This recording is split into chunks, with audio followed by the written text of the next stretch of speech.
Good morning, everyone.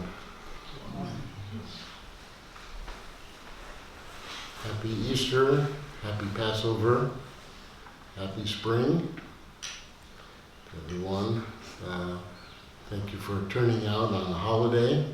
It's good to see so many friends here. Over the winter retreat, it is my custom to focus on a particular point and study that point for 3 months to see if I can gain some greater awareness for my own practice and to be able to understand the Dharma more clearly. And this last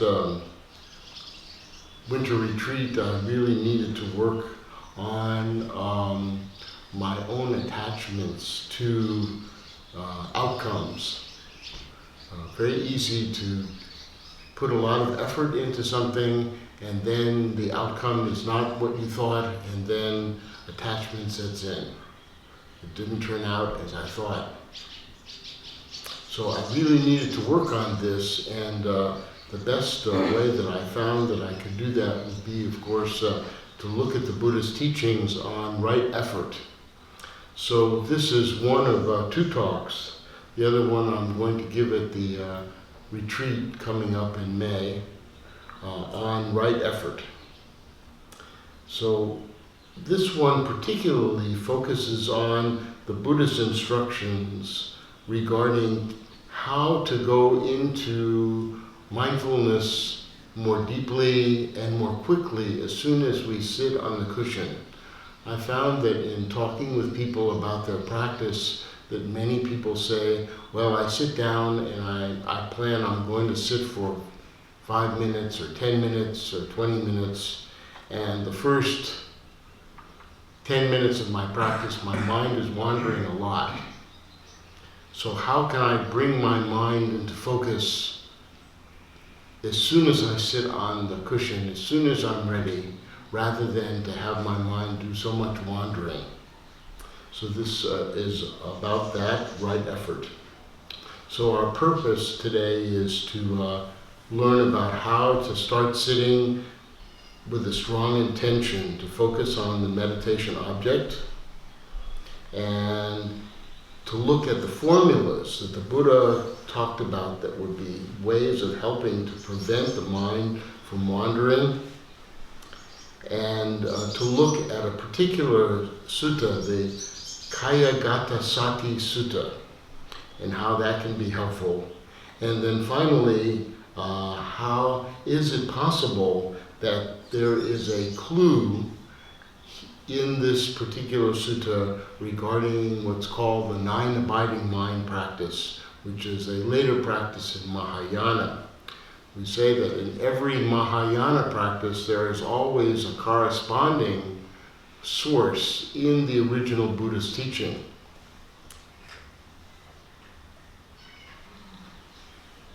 So this talk is about the Buddhist teachings on how to practice mindfulness and to make progress towards a higher level of concentration. And of course, to see if there is this source of the 9 abiding minds. So we'll start with what the Buddha said at the beginning of Satipatthana, the 4 foundations of mindfulness, which is fundamental practice here at MABA, something that the master gives week-long retreats on. So it's good to look and see how this particular sutta points to our practice. So it begins this way: thus have I heard that on one occasion the Blessed One was staying in the Kuru country. Now there is a town of the Kurus called Dhamma. There, the Blessed One addressed the monks, and they responded, Bhante, Venerable Sir. The monks replied, and the Blessed One said this, he's referring to this practice that he's going to talk about, is the direct path for the purification of beings, for the overcoming of sorrow and lamentation, for the disappearance of pain and distress, for the attainment of the right method, and for the realization of the unbinding.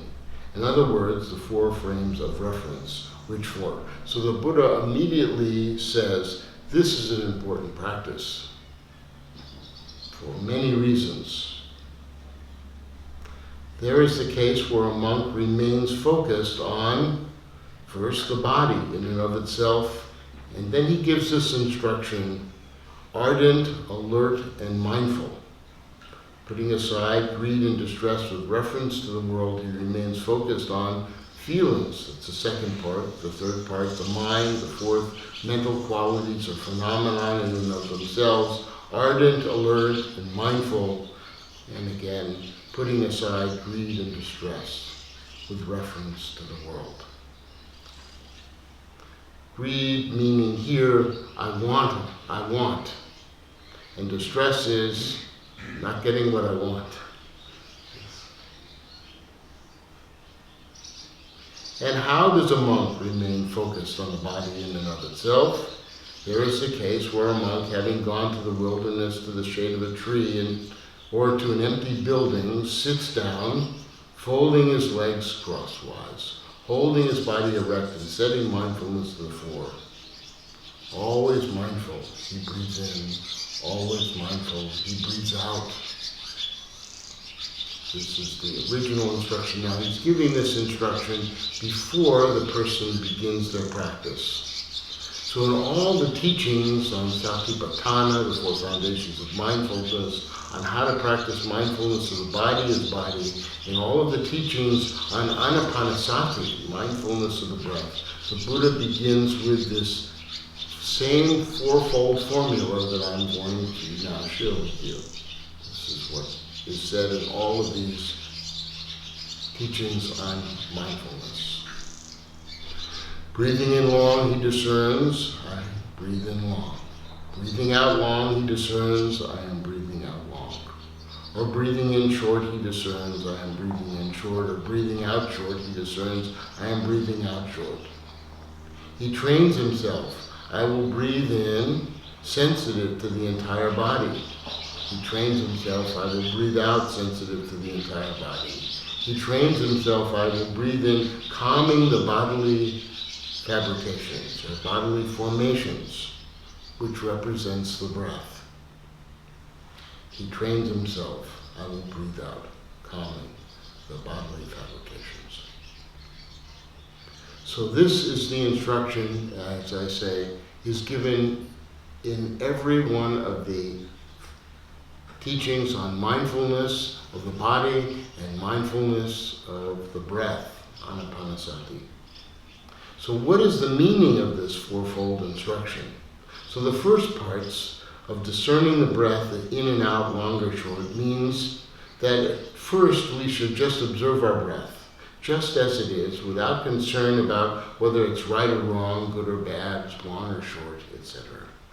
We're just noticing how we're breathing. Training the mind to be sensitive to the entire body has been interpreted in a number of ways. The Buddha said we do not need to follow the breath through all the different parts of the body at first. We just notice that the body, every part of the body is dependent upon the breath, every cell, and we can just experience our body in a very brief body scan. As we're breathing in sensitive, we can notice how our body feels. So training the mind to calm the bodily formations or fabrications means really to calm my breath. There are three volitional formations, the automatic habitual patterns that the body does. First, the bodily formations, which is breathing, the verbal formations, which is the onset and sustaining of our thoughts, and the mental formations, which is how it is that we do perception and feeling. Feeling, in this case, has to do with the experiences of the body, just recognizing what the body is doing, perception and conception also includes the mind. So the Buddha does not stop with this four-part formula. Depending on the teaching, there are additional suggestions given. And I'm going to talk about the four instructive formulae that have been identified.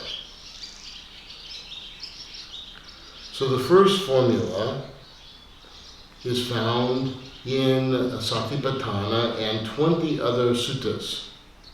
And it is given before the person begins to meditate. The person says, I'm practicing ardent, alert, and mindful, putting aside greed and distress with reference to the world, just as we've done. In other suttas, about 16 other suttas, he gives the Arahat formula. This is the formula that is given to the monk as he's beginning to train himself to become an Arahat. So he uses an additional term. He says secluded, diligent, ardent, and resolute. So the terms that are using. And this is given after the fourfold formula of the breathing in and breathing out. Then, in the Kayagata Sati Sutta only, there is given a different formula for lay people. Diligent, ardent, resolute, and then it continues on. I'll give the full version later, towards inward calm, quietude, one-pointedness, and concentration. And then in another set of suttas, 8 suttas in all, he uses the term ardent, alert, unified, clear-minded, concentrated, and single-pointed. You'll notice that in number 3, one-pointedness is before concentration, and in number 4, single-pointedness is after concentration. There's an important point here. So you can see that this took a little research. So let's see if we can find out a little bit more. So the Buddha taught a number of different methods of these practices, including in the Mahayana teachings, we can identify 6 major pathways to liberate ourselves from suffering. So this is a map that I constructed to help me understand how it is that there are different pathways that can come together to help a person to practice. So usually, starting at the bottom, on one side we have a calmness that the mind wants to achieve. This is samatha. And this is the practice of anapanasati, mindfulness of the breath. And then we also have, on the other side, we have the kindness practice, kindness, compassion, etc. This is part of the Brahma-Vihara practice. And in the middle, we see that we have insight, vipassana. Vipassana is also developed partially through the practice of satipatthana. So these 3 mundane pathways are things that all of us as lay people can practice, and hopefully we then can go to a super-mundane, higher level where the calm practice can lead us into what's called concentration. The Brahma-Vihara practice can lead us to the commitment to become a bodhisattva, and the insight practice will lead us to wisdom, and all of those things can lead us to liberation. A very simple map. So, in the Mahayana practice, we say that and also connected to the original teachings as well, but here I'm going into more Mahayana, that the calm abiding is divided into what's called 9 abiding minds. In the concentration practice, in the original, we have the 4 formed jhanas and the 4 formless jhanas, these higher states of concentration. On the other side, we have the equanimity, altruistic joy, compassion, loving kindness practices that lead us into the bodhisattva practices of the 10 bhumis, for example, the 10 grounds. So this is another way of looking at things. So if we're going to look at the 9 abiding minds, which is a Mahayana practice, Chinese practice, we can see that in this particular practice, there are these 9 stages. And Master has given several talks on this. I may have referenced this as well in some of our talks earlier, where these 9 abiding minds, there's actually an article on this that has been published in several journals. Make those available to you, where we talk about this practice, and also this is discussed in The Way to Buddhahood by Master Inshun. So this practice, I also am looking at what are the major stages. Each one is an important stage. In inward abiding, we can say that the person is realizing, I need to practice. I can't solve all the problems in the external world. I need to be able to solve some of these things in my own mind first. So I need to practice calming my mind, sitting in meditation. So we call this inward abiding. And continuous abiding is when the practitioner has a regular daily practice that's fairly consistent, where the person practices each day. And perhaps we know from our research that practicing 20 minutes a day to 30 minutes a day for 3 to 4 months is what's necessary in order to calm the mind, which we call the wandering mind, which we know in scientific terms as a default mode. And what we want to do is we want to transform this into the awareness mode. And this can begin to happen after as little as 3 to 4 months of continuous good practice on a daily basis. And then the person may begin to experience what's called calm abiding. Calm abiding is something that is very, once you understand the experience, you know what it is. You're sitting in meditation, you're very clear, you're not falling asleep, but suddenly the noise level of all of the chatter in the mind becomes much quieter.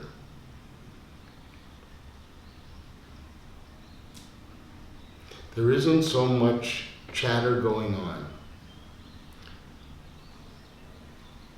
And at first, when you experience this, I like to, when I talk with people about this, I like to say it's as if you've gone to a very loud rock concert and you've left the concert and you're standing outside. You still hear the rock concert inside, but you're not in it anymore. And then as you walk further and further away, the sound becomes less. But it's a very distinctive change that takes place in the mind. At first, when you experience this, you don't know how to get back there. So every once in a while it just happens randomly. But after enough practice, the person knows how to attain that state very quickly as soon as they sit. The mind can go to calm abiding fairly easily. They know the way. Eventually, the person can bring themselves to that state even when they are in the world and things are happening. When it's necessary to calm the mind down, they know how to do it, even in the middle of difficulties. So the third stage of calm abiding is very important. Sometimes this whole practice is linked to the term calm abiding. In the sixth stage, I won't go into such detail, but in the sixth stage called quietude, the mind even becomes quieter. And by the eighth stage, one-pointedness is established, begins to be established, let's put it that way. We're establishing or building one-pointedness in the mind. So these are 3 of the important stages. in the practice of 9 abiding minds. So keep this in mind as we then go into what's called concentration, which is the next level practice. So here it is, another chart of what leads to concentration with the different stages. So over the years, maybe the last 10 years, I have searched for the original source of the 9 abiding minds. Actually, I searched for it for about 6 months and then I gave up. So I asked the monastics here at MABA, I wrote to Thanissaro Bhikkhu, I asked Bhikkhu Bodhi, Bhante Silananda. When I met with Sharon Salzberg, Jeffrey Hopkins, I wrote to him, Robert Thurman. So these are people that I asked, is there a reference? So the interesting thing is that many of the Theravada practitioners would say to me, well, we just practice the Theravada tradition. We don't know about the Mahayana so much, so we can't make that link. And those who practice mostly the Mahayana, Robert Thurman, Jeffrey Hopkins, for example, would say, well, we just practice the Mahayana mostly, so we don't know too much about the original practice. So I was not able to get a link.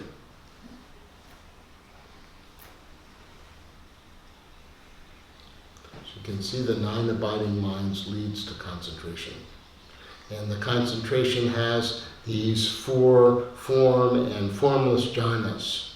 I'm not going to go into depth about this practice, except to say that these jhanas contain what are called the 5 jhana factors. Investigation and observation that are primary in the first jhana, and then dissolve, and then what emerges then primary in the second jhana is joy, the third jhana is tranquil bliss, and in the fourth form jhana, we have one-pointedness. So I want to just point out some of the Pali words related to this, particularly in the word vitaka and vichara that people are familiar with, who know about how the mind starts a thought and how it sustains itself. Joy is piti, and tranquil bliss, sukha, which is the opposite of dukkha. And then one-pointedness is this word that is ek agata. Sometimes pronounced ekagata, but ek agata is the pronunciation that's given by Thanissaro Bhikkhu. So we need to look and understand what the meaning of these words are, particularly when we come to one-pointedness. This is very important.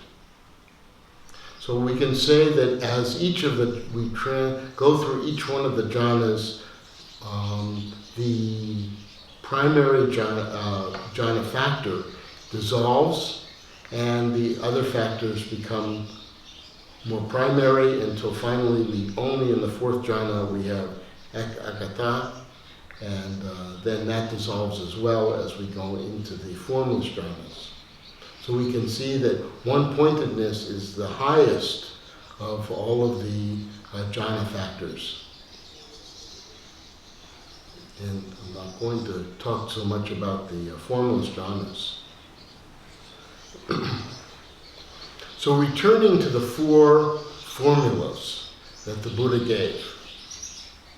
So we have the same chart here that of the 4 formulas, and I'm going to be focusing on formula number 3 for our purposes. But just to review the general formula, and number 1 is ardent, alert, and mindful, putting aside greed and distress with reference to the world. And number 2, for the arahats, the secluded, diligent, ardent, and resolute. And then for number 3, the one that we're interested in, we'll come back to that. And number 4, for both monks and householders, the ardent, alert, unified, clear-minded, concentrated, and single-pointed. And you can see that this makes sense. We have the ardent, alert, unified, clear-minded, concentrated, and then highest of the concentration stages in the 4 form jhanas is single-pointedness or one-pointedness. So we can see the word ekagata chitta, which is one-pointed mind in the Pali. Okay.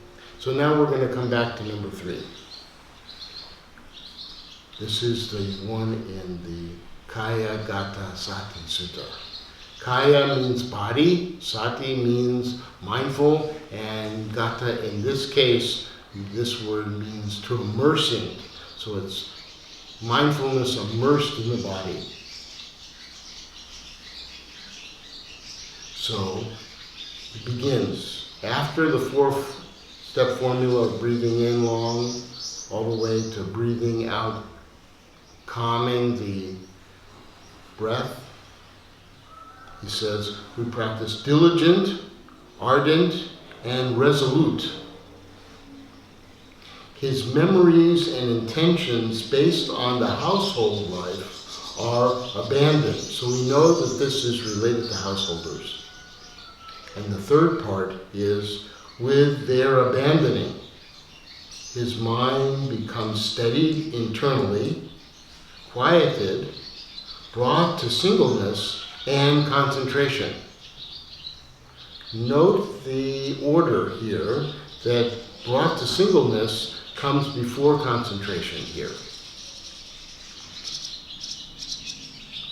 If we look at the Pali down at the bottom, you can see that the word brought to singleness is not the same word as ek agata. It's ek odi. Odi hoti. Different word. Now the interesting thing is that when things get translated into English, sometimes important nuances are lost. So looking more closely at the formula for householders, we see that this instruction was only given once in Majjhima Nikaya 119, the Kaya Gata Sati Sutta. Got the word Sati here. Mindfulness, pushed in the body. And divided into 3 parts with the 10 important terms. Note that MN 119 is right after MN 118. Makes sense. That MN 118 is Anapanasati Sutta, the mindfulness of the breath. Very important practice. Equally as important as Satipatthana for those that are practicing mindfulness. So the Kaya Gata Sati Sutta, the formula for householders, starts off with the word diligent, apamata, which means, if you go in to look at the derivation of this word, it means a person is undistracted and focused, not neglecting what is most important. The word neglecting is found in the Pali dictionary as one of the definitions for apamata. Not neglecting. So when we're diligent, we're not neglecting what's important, and we're not distracted and focused on what is trivial. Ardent means to penetrate deeply with the full force of one's being. So 2 parts. Penetrate deeply with the full force of one's being. This is what ardent means. And resolute means do not give up. Even in the face of obstacles, don't give up. Now this term in Pali is a kind of interesting because there's a word play that goes on with the Buddha giving this teaching, as we're going to see. This root word, pahita, it shows up in some different ways. But resolute here means don't give up. So the formula continues with abiding in the household life. We have that here. We know that this is for householders, laypersons. And then the Buddha says, concerns of the past and concerns of the future, our intentions in the future, we want to be able to let those go during this practice. So this term I'm going to spend a little time on in a moment, called Sara Samkappa. And then he says, let go. Abandon these concerns. Now notice, again, he uses the root term. Pahita, here it is in pahiyati. Abandon. So at the same time that he talks about being resolute and not giving up, he also says, don't give up on abandonment. Here, abandonment means letting go of the distress that you're experiencing. There are other meanings of the term abandon, but here, very specifically, he wants you to let go. So he uses the word don't give up and let go, the same root word. I think if we knew Pali, we would get a kick out of this. So Sara Samkappa, Sara means memory, concerns about the past. Samkappa, for those people who know about the Eightfold Path, they know the second of the Eightfold Path is Sama Sankappa. It means intention. So here he's saying let go of the intention, but he's not specifically saying Sama Sankappa. He's using the term Sankappa, meaning this is the intentions that we have in the future. All of those lists that we make of the things that we need to do, he's saying, all of those intentions for right now, you can let go of those. So the combination word Sara Sankappa, a little like German, how words get put together and linked with each other.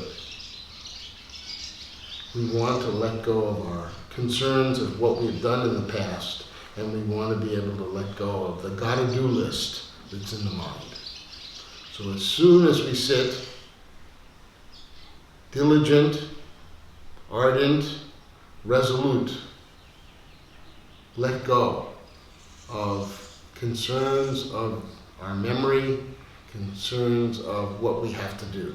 So as soon as we hit the cushion and we go through the fourfold formula, we go and we give ourselves this instruction.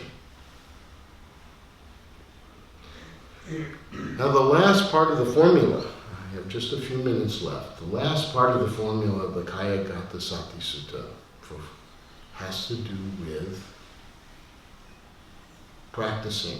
After we've done this abandoning, now the person is able to steady their mind internally, quietude, and then they bring this to singleness and eventually to the higher stages of concentration. So this steadied internally is perhaps related to calm abiding in the Mahayana version of the 9 abiding minds. Quieted can go to quietude, the 6th stage. Brought to singleness, again, this is a different term, ek odihoti, establishing one-pointedness. Just beginning to build one's one-pointedness is the real meaning of this. And then bringing this then into samadhi. Because remember, in the very first stage of the 4 form jhanas, we have all 5 of the jhana factors present, including one-pointedness. It's just not fully mature yet. It's just beginning to mature. doesn't mature completely until the fourth stage. Here, this is just the beginning or the establishment of it in its inchoate or beginning stage. So suddenly the thought occurred, could this be the Pali source for the 9 abiding minds? So I have the bingo in my head. Is this the source? Perhaps, except for one problem. The problem is that one-pointedness in the Kaya Gata Sati Sutta comes before concentration, and in the other suttas and also in the sequence of the form jhanas, concentration comes first, and then single-pointedness or one-pointedness is at the end, is the final stage. So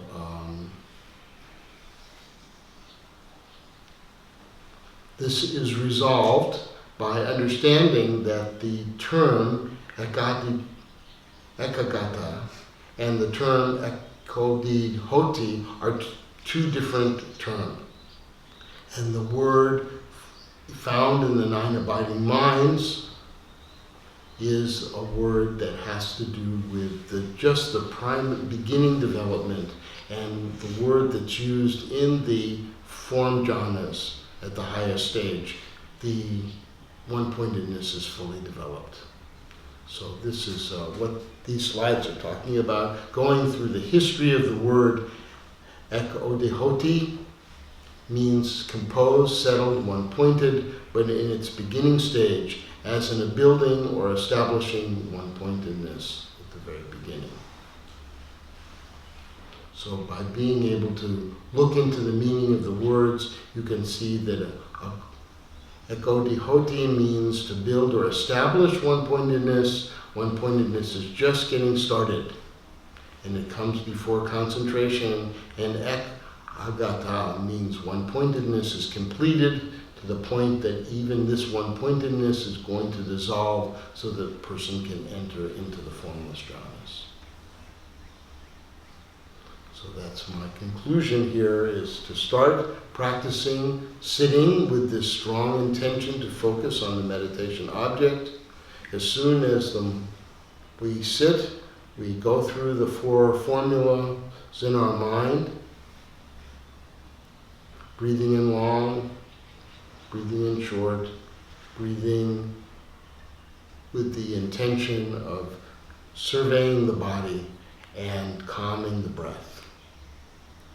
And then, if we use the formula in Kaya Gata Sati Sutta, we're able to practice diligent, ardent, and resolute letting go of the concerns of the past and the future, so that the mind can enter directly, at least into calm abiding.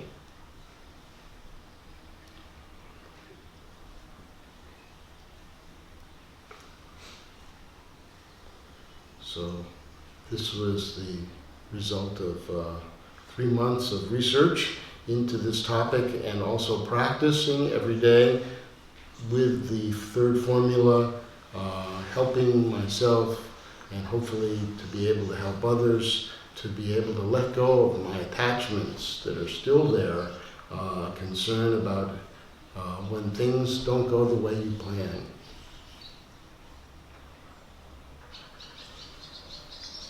May all beings have happiness and the causes of happiness.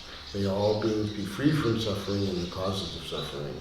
May all beings never be separated from the altruistic joy, which is free from suffering. May all beings dwell in the great equanimity, which is free from attachment, aversion, and